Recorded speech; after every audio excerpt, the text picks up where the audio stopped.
छोटी सी माटी की गुड़िया, तुम्ही चांद मेरे, तुम्ही आसमां हो।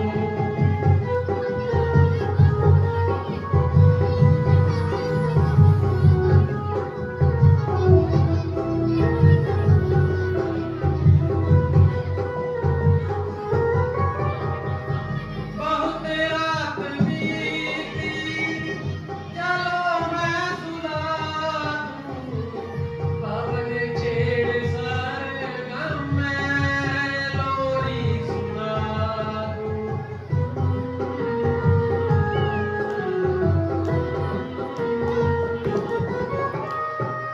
बहुत रात बीती, चलो मैं सुला दूं, पवन छेड़ सरगम में लोरी सुना दूं।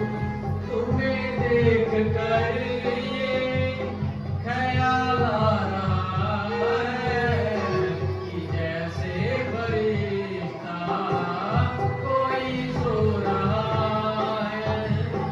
तुम्ही मेरे मंदिर, तुम्ही मेरी पूजा, तुम्ही देवता हो, तुम्ही देवता हो, तुम्ही देवता हो, तुम्ही देवता हो। प्रभु तुम धन्य हो, तुम्हारी महिमा का कौन पार पा सकता है। परमात्मन तुम्हारी लीला अपरंपार है। अभी अभी जहां कथा समुद्र लहरें मार रहा था, वहां ढूंढने से भी पानी का बूंद नहीं मिलता। एक घड़ी पहले अनेक प्रकार के पुष्प अपनी रंग बिरंगी पंखुड़ियों का अभिमान कर रहे थे। परमात्मन तुम्हारी परम गति को तुम ही जानो। प्रिय जी, मुझे अति शोक है कि तुम हर समय ठंडी आहें भरती रहती हो और इस प्रकार की बातें करती रहती हो। इसलिए मैं बार बार तुम्हें साथ आने के लिए मना करता था। बेहतर है अब भी तुम अयोध्या को वापस चली जाओ और अधिक कष्ट न उठाओ। लक्ष्मण तुम्हारे साथ जाएगा और तुम्हें सुखपूर्वक पहुंचा आएगा। नहीं नहीं स्वामी जी, मुझे कष्ट का लेश मात्र भी ख्याल नहीं। केवल माता जी की वृद्ध अवस्था का ख्याल आ गया।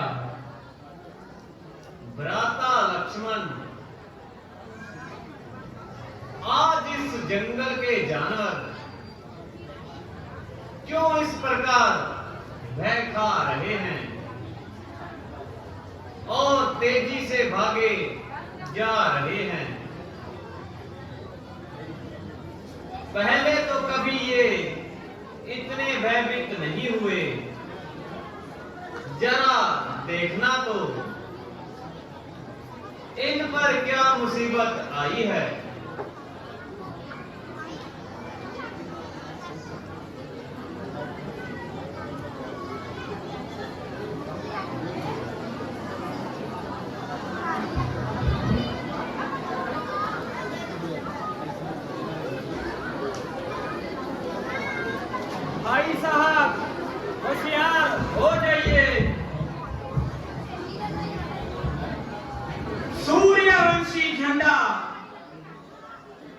वायु में लहरा रहा है और भरत अनगिनत सेना लिए इधर को आ रहा है।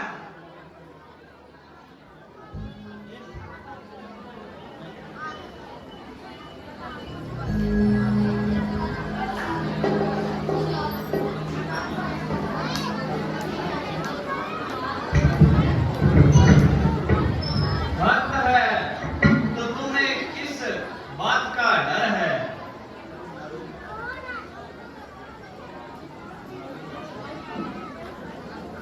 मालूम होता है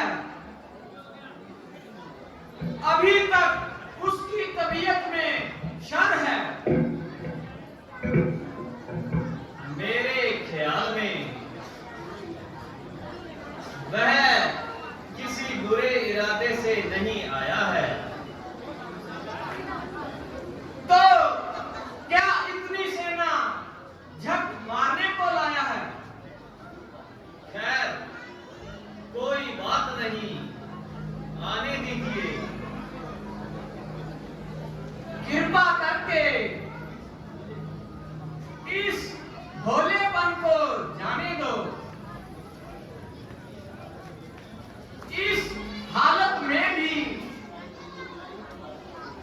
उस कायर के लिए मेरा एक ही बाण काफी है और उसका विमान तोड़ने के लिए मेरी यह तलवार ही काफी है।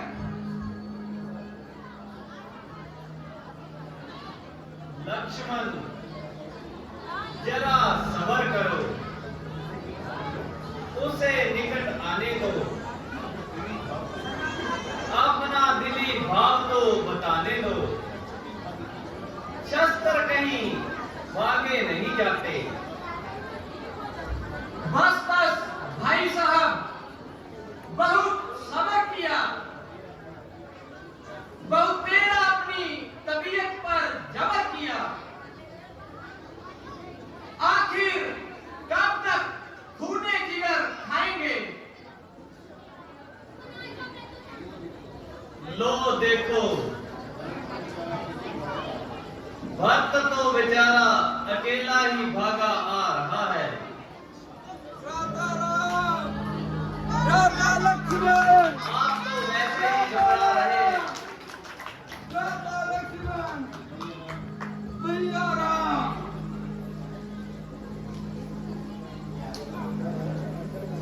प्यारे भरत, कहो चित्त तो प्रसन्न है। तुम रोके क्यों हो? आखिर कोई कारण भी बताओ मेरे प्रिय भाई।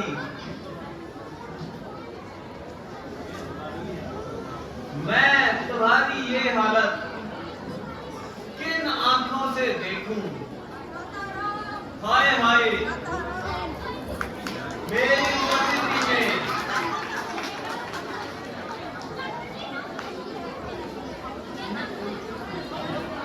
तुम्हें कोई कष्ट होता है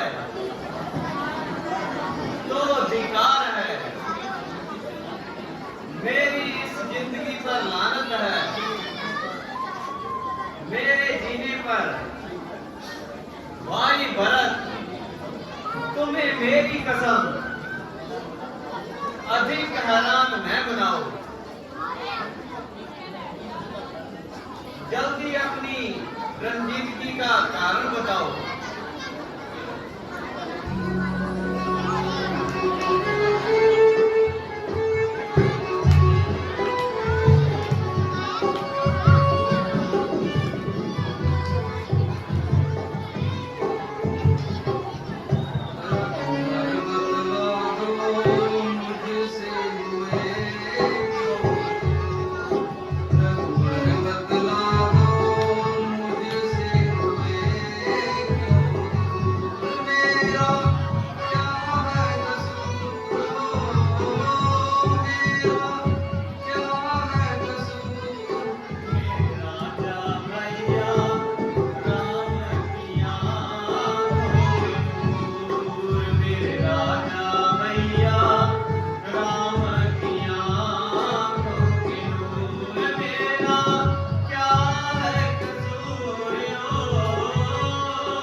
प्यारे भरत, मैं तुझको निश्चय दिलाता हूं, मुझको तुम्हारी निस्बत न कोई शिकायत है, न माता के कई पर कुछ अफसोस है। हाँ भ्राता जी, यह मेरे ही पूर्व कर्मों का फल मिला है, इसमें आपका क्या दोष है।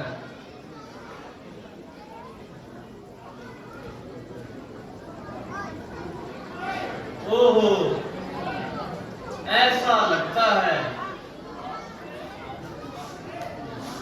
आपको सारे परिवार को कष्ट देना अच्छा लगता है। भ्राता जी, माता कौशल्या व सुमित्रा और वशिष्ठ जी दूसरे ऋषियों सहित तशरीफ ला रहे हैं।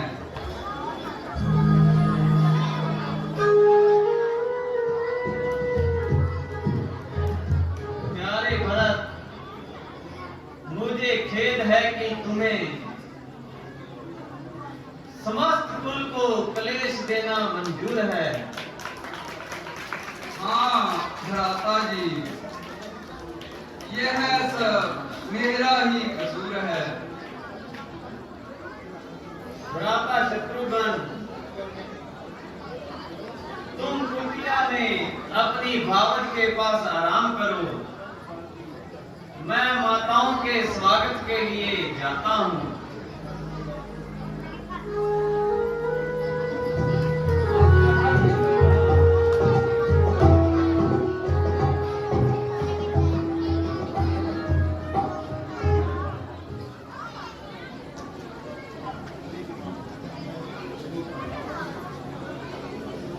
माता जी,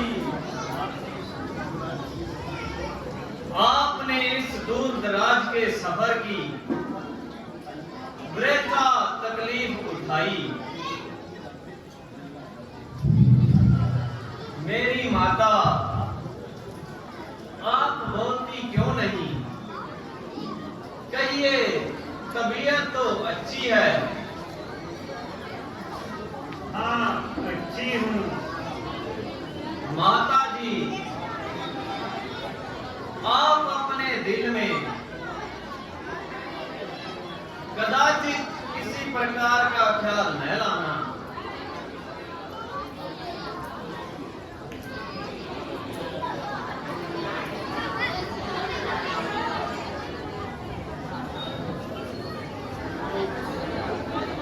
पुत्रो, धन्य है तुम्हारा यह चांद सा मुखड़ा देखा।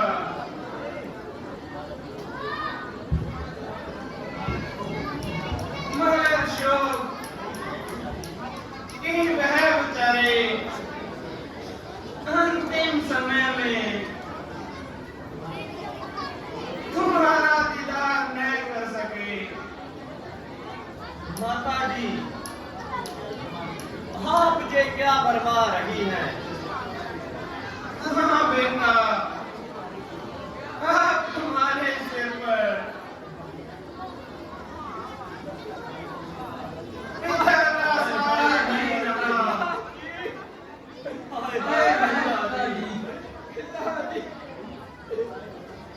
हाय हाय, ये कैसा शोक हुआ और पिताजी का कब परलोक हुआ। बेटा, तुम मन को पधारे, उधर मैं स्वर्ग सिधारे। क्या भक्त जी भी नहीं आने पाए थे? नहीं बेटा, वह तो बाद में ही बुलाए थे। ओह, पलक कट रफ्तार, तो घर से निकाल कर हमको को सता रहा है। हाय अफसोस की पिता का साया भी सिर से जाता रहा। हाय पिताजी, आप सदा के लिए हमसे मुख मोड़ गए और हमें किसके सहारे छोड़ गए।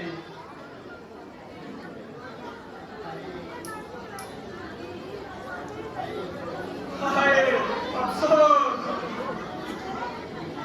गलती हमारे पीछे क्यों पड़ी है, जो हमको बर्बाद करने पर पड़ी है। घर से निकाल कर एक कोने में बिठा दिया और अब पिताजी के प्रेम का हाथ भी सिर से उठा दिया। बेटा सबर करो, रोने धोने से कुछ नहीं बनेगा। इसके सिवाय अब जाना भी क्या है। महाराज ने तो वापिस नहीं आना।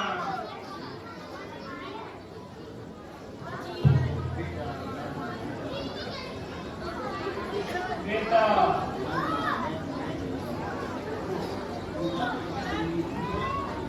जो बात एक दिन जरूरी होनी है उसका अफसोस करना ही फजूल है। इसलिए इस विरता सोच विचार को छोड़कर परमेश्वर का ध्यान कीजिए। बेटा भक्त,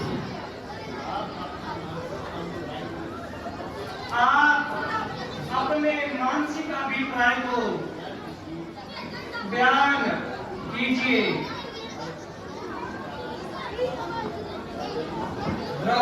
जी, जो कुछ प्रार्थना करनी थी वो कर चुका। आप अधिक मुझे क्यों मारते हो? मैं तो पहले ही थक चुका हूँ।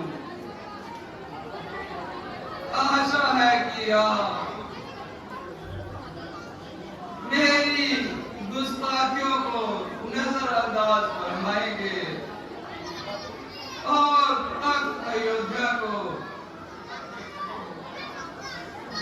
अपने कदम मुबारक से सरफराज फरमाएंगे। प्यारे भरत, तुम्हारा प्रेम जो कुछ मेरे साथ है उसे मैं खुद जानता हूं और तुम्हारी दिली अभिप्राय को भी खूब पहचानता हूं। मगर क्या करूं, शास्त्रों की आज्ञा, धर्म की पाबंदियों से मजबूर हूं। इसलिए 14 वर्ष के लिए तुम्हारी नजरों से दूर हूं। बहुत अच्छा, अगर आपका यही धर्म है तो भरत के लिए भी सबसे बढ़कर यही शुभ कर्म है। आपके चरणों में निवास करूं, खुद 14 साल का वनवास करूं। प्यारे भरत, मुझे तुम्हारी इस राय से इख्तिलाफ है, क्योंकि वनवास का हुक्म सिर्फ राम के लिए हुआ है, न कि तमाम के लिए। अगर ये कहो कि लक्ष्मण साथ क्यों आए हैं, इनके लिए पिताजी ने कोई खास हुक्म नहीं फरमाया। अगर तुम भी यहाँ डेरे डालोगे तो बूढ़ी माताओं को किसको संभालोगे? राजपाट का काम कैसे चलेगा? क्या ये बाप दादा का राज मिट्टी में मिल जाएगा? प्यारे भरत, परमेश्वर की कृपा से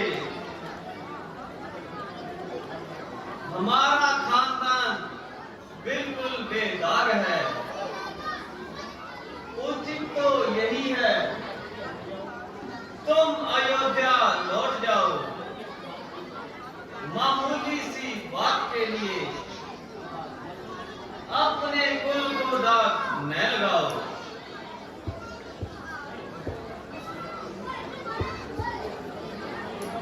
बेटा,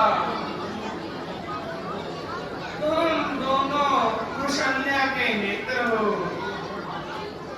मेरे होनहार पुत्र हो। अच्छा था तुम आपस में ही फैसला कर लेते, मुझे तकलीफ न देते। हाँ, यदि मुझसे ही कहलवाना चाहते हो तो 14 साल के लिए भरत अयोध्या में निवास करे और रामचंद्र वनवास करे। बेटा भरत, अब इस झगड़े को दूर करो। अपनी माता कौशल्या की आज्ञा मंजूर करो। हाय, क्या करूं, क्या कहूं? भारत को हर तरह से मजबूर किया जा रहा है। जबरदस्ती आपके चरणों से दूर किया जा रहा है। बहुत अच्छा, इतनी कृपा कीजिए, अपनी कड़ाह मुझे दे दीजिए, इनको साथ ले जाऊंगा और इन्हीं से तक अयोध्या को सजाऊंगा। मगर इस बात का ध्यान रहे, अगर 14 साल से एक भी दिन अधिक लगाएंगे तो भारत को कदाचित जीवित न पाएंगे। प्यारे भरत, तुम्हारा कहना स्वीकार करता हूँ, इस बात का इकरार करता हूँ। 14 साल व्यतीत होते ही तुम्हारा